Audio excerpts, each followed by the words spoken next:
کے آزادی میرے مولا دے دے آزادی میرے مولا دے دے آزادی میرے مولا دے دے آزادی یہ مائیں مانگے آزادی یہ بہنیں مانگے آزادی یہ بچے مانگے آزادی یہ بچے مانگے آزادی میرے مولا دے دے آزادی صدیق آزادی آزادی اس بار بھی بولو آزادی اس بار بھی بولو آزادی مقبول کے صدقے آزادی عمان کے صدقے آزادی میرے مولا دے دے آزادی میرے مولا دے دے آزادی میرے مولا دے دے آزادی یہ مائیں مانگے آزادی یہ بہنیں مانگے آزادی یہ بچے مانگے آزادی یہ بچے مانگے آزادی میرے مولا دے دے آزادی صدیق جیے جیے جیے بھٹ جیے جیے جیے بھٹ جیے جیے جیے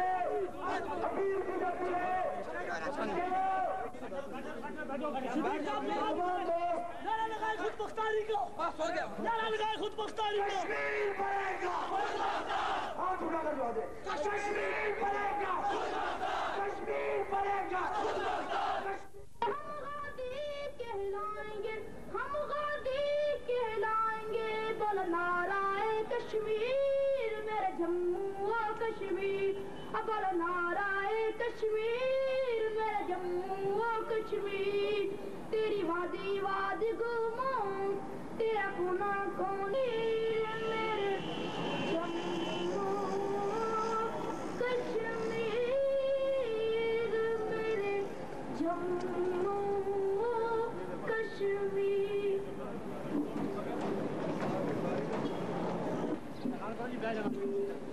میں اپنے تمام ساتھیوں سے گزارش کرتا ہوں کہ تمام اپنے اپنے نشستوں پر تشریف رکھیں تاکہ جلسہ کی کارروائی باقاعدہ شروع ہو سکے.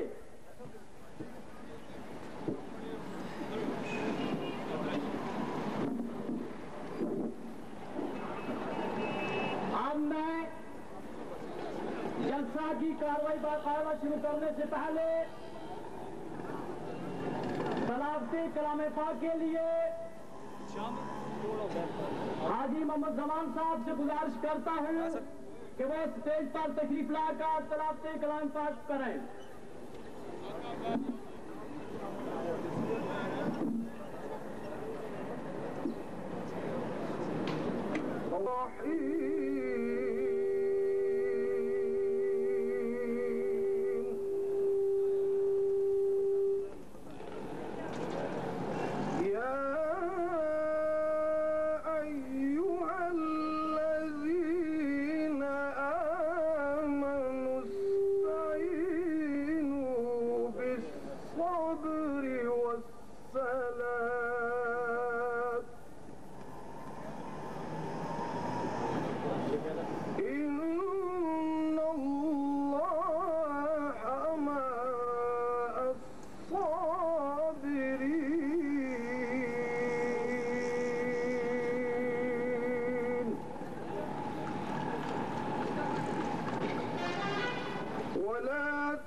من الخوف والجوع ونقص من الأموال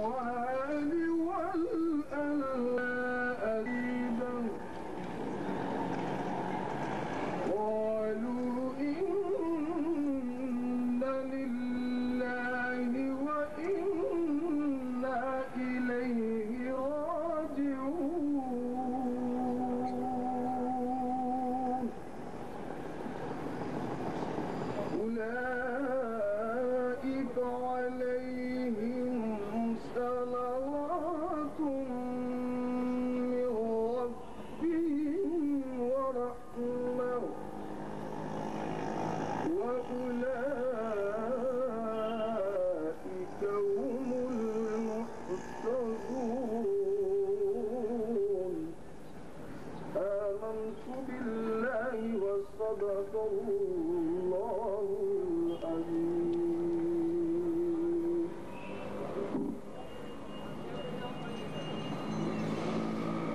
پاک کے بعد میں آج کے جلسہ کی صدارت کے لیے جموں کشمیر لبریشن فرنٹ ضلع میرپور کے پریزیڈنٹ جناب تنویر احمد چودھری صاحب کو صدارت کی نشست کے لیے بلاتا ہوں کہ وہ آئیں اور سٹیج پر صدارت کی نشست پر تشریف رکھیں۔ اب میں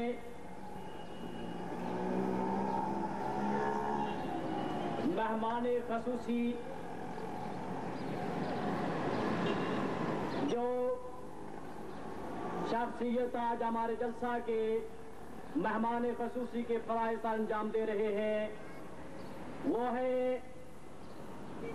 قائد تحریک بابا حریت جموں کشمیر لبریشن فرنٹ کے مرکزی چیئرمین جناب امان اللہ خان صاحب کو میں مہمان خصوصی کی نشست کے لیے دعوت دیتا ہوں کہ وہ اپنی نشست پر تشریف رکھیں۔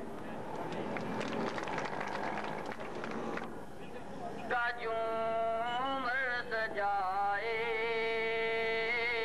کملی والے کی محفل سجی ہے اور مجھ کو محسوس یوں ہو رہا ہے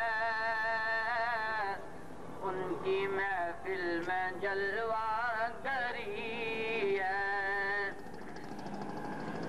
وہ سما کیسا ذیشان ہوگا، وہ سما کیسا ذیشان ہوگا جب خدا مصطفیٰ سے کہے گا۔ وہ سیاستدانوں کی طرح مقرر نہیں ہوا کرتے، ان کے اندر جذبہ حریت ہوتا ہے اور حریت پسند نہ ہی تو مقرر ہو سکتا ہے اور نہ ہی کچھ اور۔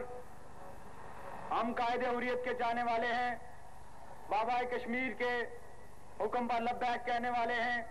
ہم تو ایک ہی بات جانتے ہیں کہ بابا کشمیر ہمیں جو حکم دیں گے، ہمارے مقبوضہ کشمیر کے بھائی یہ نہ سوچیں کہ آزاد کشمیر کے لوگ تو الیکشن لڑ رہے ہیں اور ہم تحریک آزادی کشمیر میں قربانیاں دے رہے ہیں۔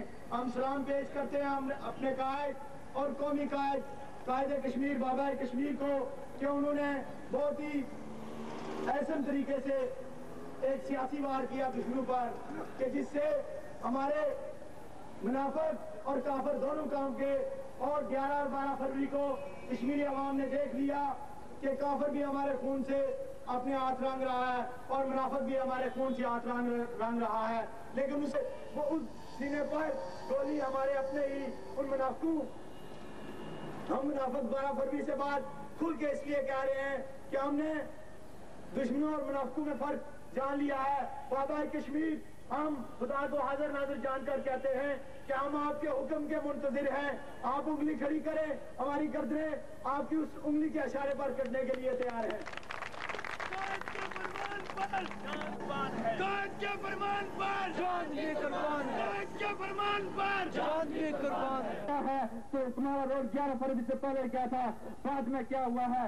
اس لیے دوستو اس وقت ہمیں ضرورت اس چیز کی ہے کہ ہم عوام کے اندر جائیں، ان کی نظریاتی تربیت کریں، انہیں بتائیں آپ کی آزادی کے دشمن کون کون ہیں۔ جہاں ہمارا مکہ عیار دشمن بارد ہے، وہاں ہمارے منافق دو دشمن بھی ہے جو ہماری پیٹ میں جرا گھونپتے ہیں۔ لہذا آپ دوستوں سے، آپ نے جو ان سے میری ریکویسٹ ہے، جب اپنے اپنے گھر میں جائیں، آپ لب دل نہیں کرتا اس وقت تک ہم خلاف ہی رہیں گے، خلاف رہیں گے۔ آپ کو پتا ہوگا کہ 18 اور 19 فروری کو BBC لندن سے جس جزو کو گواز شریف نے انٹرویو دیتے ہوئے کہا تھا کہ کشمیری چاہے تو خود مختار ہے، تو خدا کی قسم سب سے پہلے ہمارے chairman Jammu Kashmir liberation front جناب امان اللہ خان نے پیار مقدم کیا تھا، اس لیے کیا تھا حالانکہ 12 تاریخ کو اس دن نواز شریف کی حکومت نے ہم پر گولیاں چلائی، ہمارا خون کیا تھا، لیکن اس لیے غیر مقدم کیا کہ ہم جن نظریات کے لیے لا رہے تھے ان کی کامیابی ہوئی تھی، ان کی فتح ہوئی تھی۔ اگر ہم غیر مقدم نہ کرتے تو پھر ہم کرتا تھے۔ ہم دوستو میرپور کے اس کا بہترین فیصلہ جو ہے پہلے تو قدرت کرتی ہے، اس کے بعد وقت کرتا ہے. یہ فیصلہ آپ وقت پر چھوڑ دیں. اگر آج ہم بھی اسی لیول پر چلے جائیں جس قسم کی تقریریں کل مظفر آباد یا باغ میں دوسروں نے ہمارے بارے میں جو الفاظ استعمال کیے، اگر ہم بھی وہی استعمال کریں تو میرے خیال میں کوئی فرق نہیں رہے گا. ہمیں آگے معیار جو ہے بہت اونچا رکھنا چاہیے، اور فیصلہ یہ ہے وقت بڑے انصاف اور مبنی فیصلے کرتا ہے. ہمیں یہ فیصلے ان پر چھوڑنے چاہیے، اور کسی کے خلاف بھی ناجائز الفاظ، کم از کم میری اجازت کسی کو نہیں ہے کہ وہ کسی کے خلاف بھی ناجائز الفاظ استعمال کرے. شکریہ. جو کہ چکوٹھی کے مقام سے سیز فائر لائن کو عبور کرنے کا تھا، اس سے وہ کام کر دکھایا ہے. دنیا کے اندر کشمیر کے مسئلے کو اس طرح سے اجاگر کیا ہے، کشمیر کا مسئلہ اس طرح دنیا پہ اجاگر ہوا ہے کہ 44 سال میں پاکستانی سفارت خانوں میں بیٹھے ہوئے بدماش لیٹے رہے، لیکن 1-2 دنوں کے اندر مسئلہ کشمیر کو جموں کشمیر لبریشن فرنٹ نے خدا کے فضل و کرم سے ساری دنیا پہ اجاگر کر دیا ہے، اور ان دونوں غاصبوں کو پوری دنیا کے سامنے ننگا کر کے رکھ دیا ہے. کل کی تاریخ ثابت کرے گی طارق بٹ جھوٹا تھا، طارق بٹ منافق. تو آپ یہ جان لیجیے سری نگر کی جامع مسجد کے اندر ایک نعرہ لگ رہا تھا، صرف ایک نعرہ. اس نعرے کا مفہوم آپ بھی سمجھتے ہیں، اس نعرے کا مفہوم میں بھی سمجھتا ہوں، سری نگر والے بھی سمجھتے ہیں، اسلام آباد میں بیٹھے ہوئے ہمارے وقتی آقا بھی سمجھ سکتے ہیں، سمجھ رہے ہیں، صدر کیوں صاحب بھی سمجھ رہے ہیں، ان کے حوالے بھی سمجھ رہے ہیں، سب لوگ سمجھتے ہیں، امریکہ والے بھی سمجھتے ہیں، UN والے بھی سمجھتے ہیں، رائٹر BBC والے بھی سمجھتے ہیں. وہ نعرہ ایک ہی تھا جو آپ کا اور میرا نعرہ ہے. وہ نعرہ یہ ہے جس کشمیر کو خون سے سینچا وہ کشمیر ہمارا ہے. آپ کا بھی اگر یہی نعرہ ہے تو میرے ساتھ بلند آواز ہو کر بانگ دون اس بات کا اقرار کیجئے کہ جس کشمیر کو ہم خون سے سینچ رہے ہیں وہ کشمیر ہمارا ہے. جواب دیجئے، جس کشمیر کو خون سے سینچا وہ کشمیر ہمارا ہے. جس کشمیر کو خون سے سینچا وہ کشمیر ہمارا ہے. آپ کھڑے کر کے جواب دیجئے، جس کشمیر کو خون سے سینچا وہ کشمیر ہمارا ہے. جس کشمیر کو خون سے سینچا وہ کشمیر ہمارا ہے. دوستو، ایک اور قطع بھی جو یہاں نہیں موجود، ان سے بھی میں ان الفاظ کی اپنی طرف سے، اپنے ساتھیوں کی طرف سے، قائد حریت کی طرف سے، جموں کشمیر لبریشن فرنٹ کی طرف سے ایک ذمہ دار اور پرانا ساتھی ہونے کے ناطے سے میں معذرت کرتا ہوں اگر کسی کی دل شکنی ہوئی ہو. ہمارا کبھی بھی مطلوب و مقصود کسی کی دل آزاری اور دل شکنی نہیں رہا، لیکن وقت اور حالات کا تقاضا ہے کہ وقت سم ٹائم ایسا ہو جاتا ہے کہ لوگ اپنے جذبات پر نہ چاہتے ہوئے بھی، کوشش کرنے کے باوجود بھی وہ قابو نہیں رکھ سکتے. اس لیے آپ لوگ کو ان کو جو ہے وہ درگزر کرنا ہوگا. ہمیں مقابلہ کرنا ہے ان لوگوں سے دلائل کی بنیاد پر، عقائد کی بنیاد پر، تاریخ کو سامنے رکھتے ہوئے، آنے والے وقت اور حالات کو سامنے رکھتے ہوئے، اور موجودہ تحریک اور تنظیم کو سامنے رکھتے ہوئے ان لوگوں کا مقابلہ کرنا ہے. اور اس کا سوال، اس کا جواب جو ہے وہ آپ کے سامنے ہے. وہ یہ ہے کہ یک نہ شد دو شد. پہلے ایک باپ جو ہے اس کی حالت خراب ہو چکی تھی، اب بیٹے کا بھی وہی حال ہو گیا ہے. تو جادو وہ جو سر چڑھ کر بولے.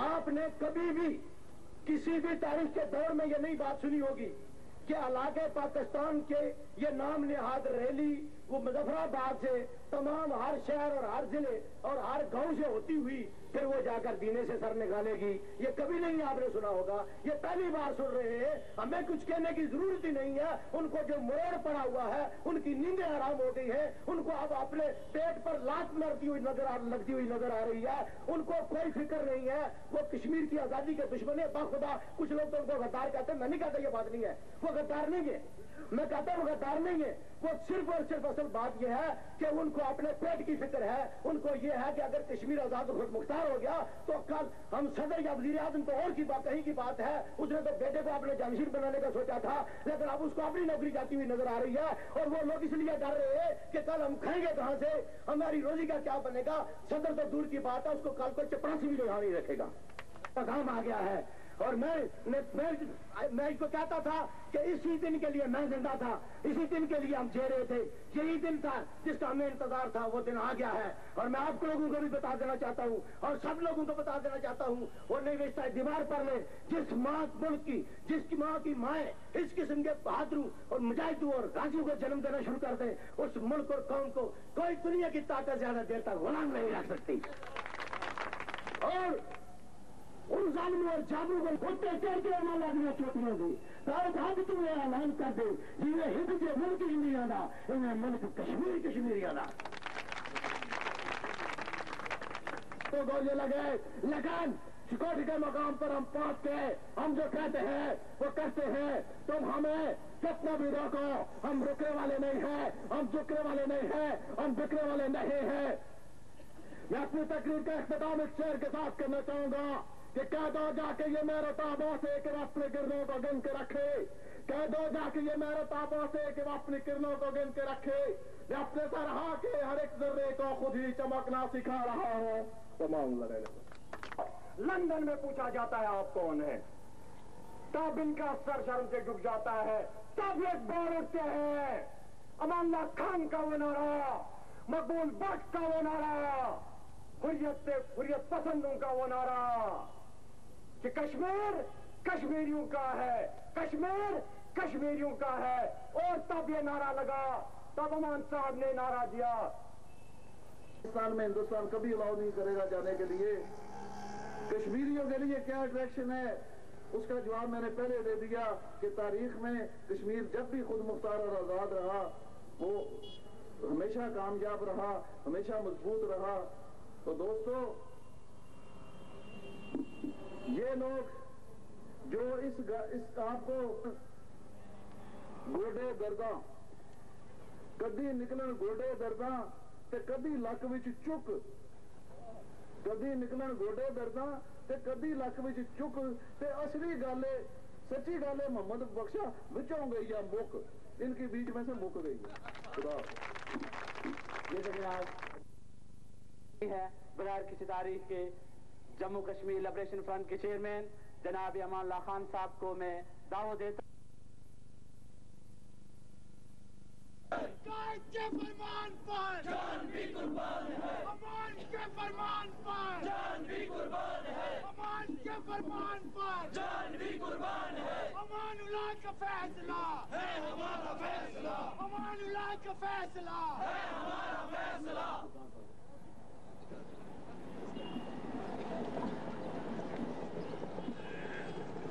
میرے مجاہد صدر, میرے ہم السلام علیکم. انٹرنیشنل لیول پر, بین الاقوامی لیول پر ایک بہت بڑا معرکہ سر کیا تھا 3 اکتوبر 1980 کو یونائٹڈ نیشنز کے اندر, جنرل اسمبلی کے اندر. بھارت کے وزیر خارجہ جب تقریر کر رہے تھے, وہاں اندر گھس کر 155 وزرائے خارجہ کے سامنے بھارتی وزیر خارجہ کو ذلیل و خوار بلکہ ننگا کرنے والے میر پور کے 4 مجاہد تھے. وہ 4 مجاہد ہماری تاریخ کا حصہ بنے ہیں, اور میں نے اپنے ایک چھوٹا سا فرض ادا کرتے ہوئے اپنی کتاب میں ان کے یعنی دوسرے کئی لوگوں سے زیادہ پروجیکشن کی ہے. یہ میرا فرض تھا. اس لیے جہاں میں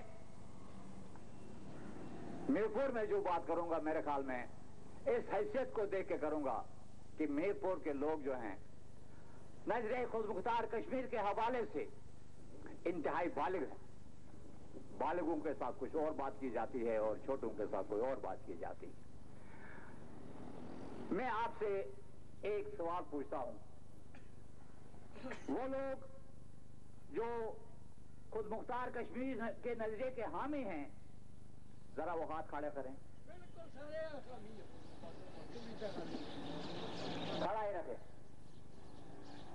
شکریہ جناب, اس سے میرا ایک بہت بڑا بوجھ اتر گیا. اس لیے یا ایک تنظیم کے سربراہ کی حیثیت سے میرے پر ایک فرض عائد ہوتا ہے کہ میں اپنے نظریات ان تک پہنچاؤں.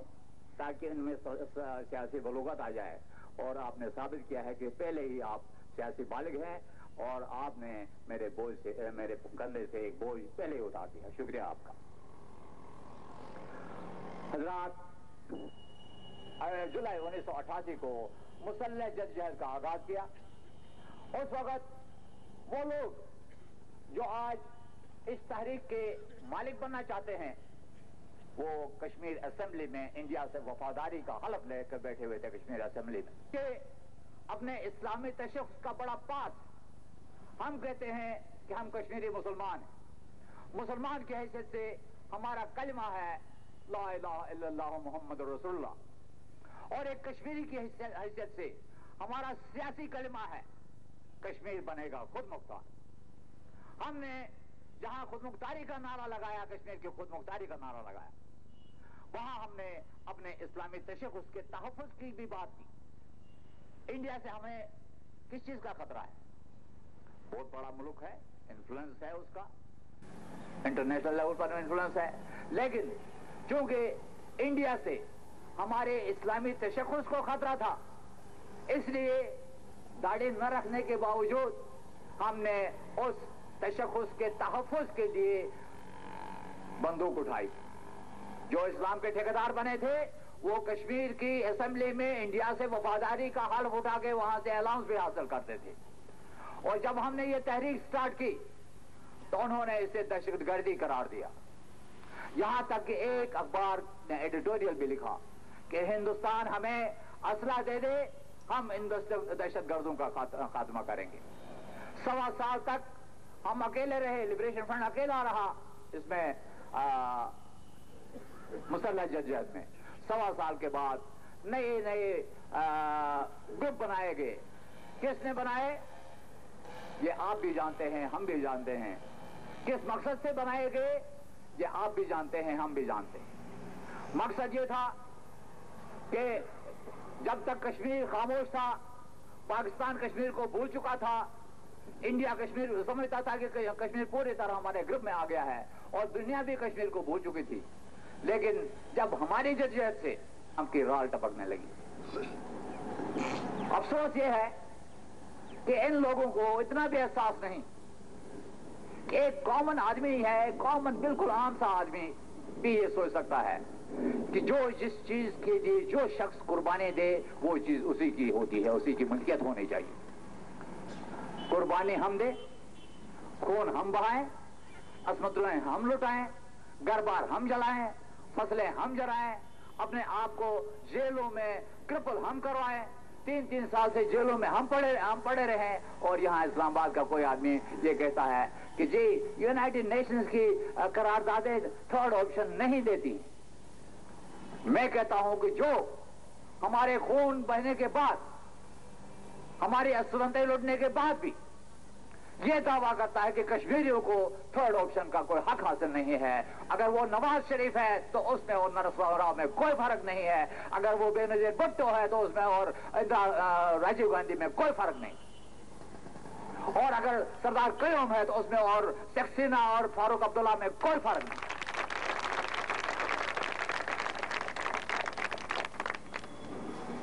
جہاں تک تحریک کا تعلق ہے، ٹائم بھی خاصا ہوا ہے میرے خیال میں، آپ لوگ مکار اور چالاک لوگ ہوتے ہیں. یہ تاریخ کا ایک سبق ہے. عام طور پر دانشور لوگ یہ کہتے ہیں کہ انقلاب کو جنم دیتا ہے دانشور، اس کو تکمیل تک پہنچاتا ہے جنونی، اور اس سے فائدہ عام طور پر اٹھاتے ہیں چالاک اور مکار لوگ. ہمارے اس انقلاب کو کس نے جنم دیا یہ میری اس تقریر کا موضوع نہیں. اس کا فائدہ کون اٹھائے گا وہ بھی موضوع نہیں. لیکن بیچ والا جو مسئلہ ہے کہ اس کو جنونی تکمیل دیتے ہیں، اس کی ایک عملی جھلک جو ہے میں نے 12 فروری کو چناری اور وہ کون سی جگہ ہے جی، پانڈیا باساں کے درمیانی وہ جو راستہ تھا اس کے دوران دیکھا. وہ بچے جو عام طور پر آج سے 3 سال 4 سال پہلے اپنا ٹائم فلموں میں گزارتے تھے، طرح طرح کے فیشن کرتے تھے، طرح طرح کے الٹے پلٹے نعرے لگاتے تھے، کبھی کہیں کبھی کہیں کبھی کہیں. ان کو جب